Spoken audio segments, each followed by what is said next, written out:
I'm Chad Douglas. We continue our Connect to Congress initiative with Congressman Darin LaHood of Illinois' 18th District. Let's get straight to it. Now that both houses have passed tax reform bills, what are the next steps in the process to reform our tax code? Well, we're working through the conference this week to work out the differences between the two bills. I think we're making a lot of good progress on that.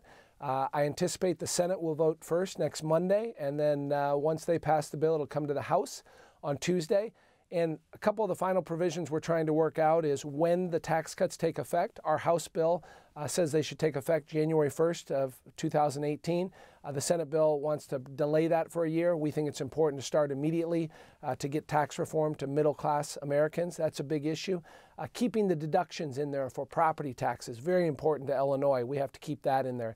Other deductions related to college education, I think, is important. We think should stay in there. Mortgage interest deduction, very important. Also, doubling the standard deduction. So if you're an individual going from $6,000 to $12,000, if you're a couple, $12,000 to $24,000. That's important to keep in there. So those provisions, along with the estate and the death tax, we believe will stay in there, and I'm optimistic that they will. Those negotiations are continuing, but we're hopeful that we'll have a final vote next Monday or Tuesday and bring relief to middle-class folks when it comes to tax reform.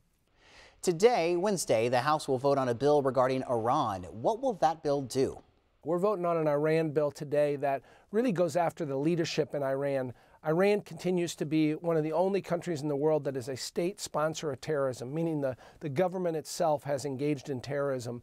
And we've had sanctions in place before, but you look at what Iran is doing in Iraq, what they're doing in Syria, what they're doing in southern Lebanon with Hezbollah, what they're doing in Yemen. They continue to be engaged in terrorist activity, engaged in activities where they're promoting a religious theocracy, and we have to put a stop to that. So what our bill does, again, goes after the leadership in their military in terms of sanctions, in terms of money that they have overseas in offshore bank accounts.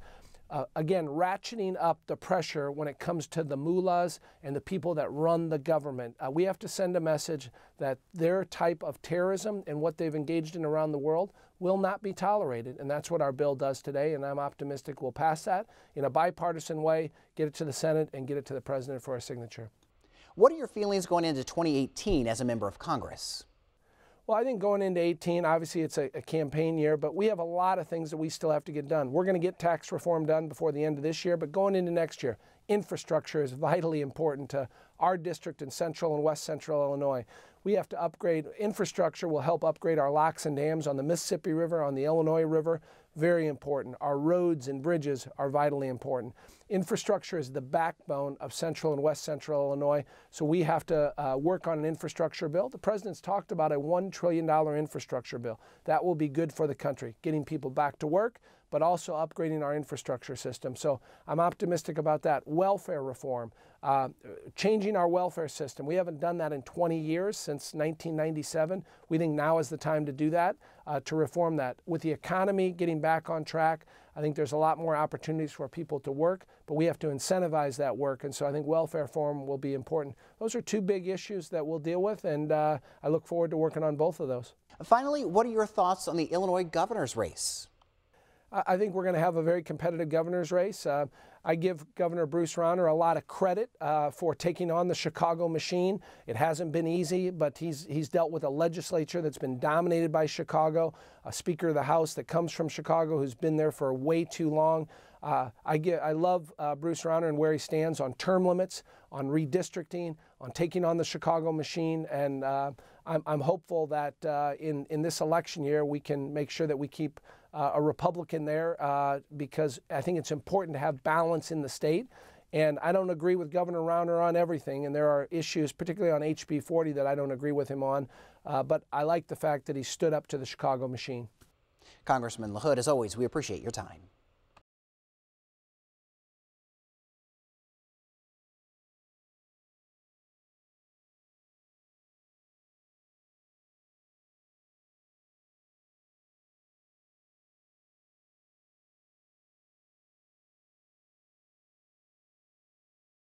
Well, I think Roy Moore was a flawed candidate. When you read about the allegations, they're disturbing.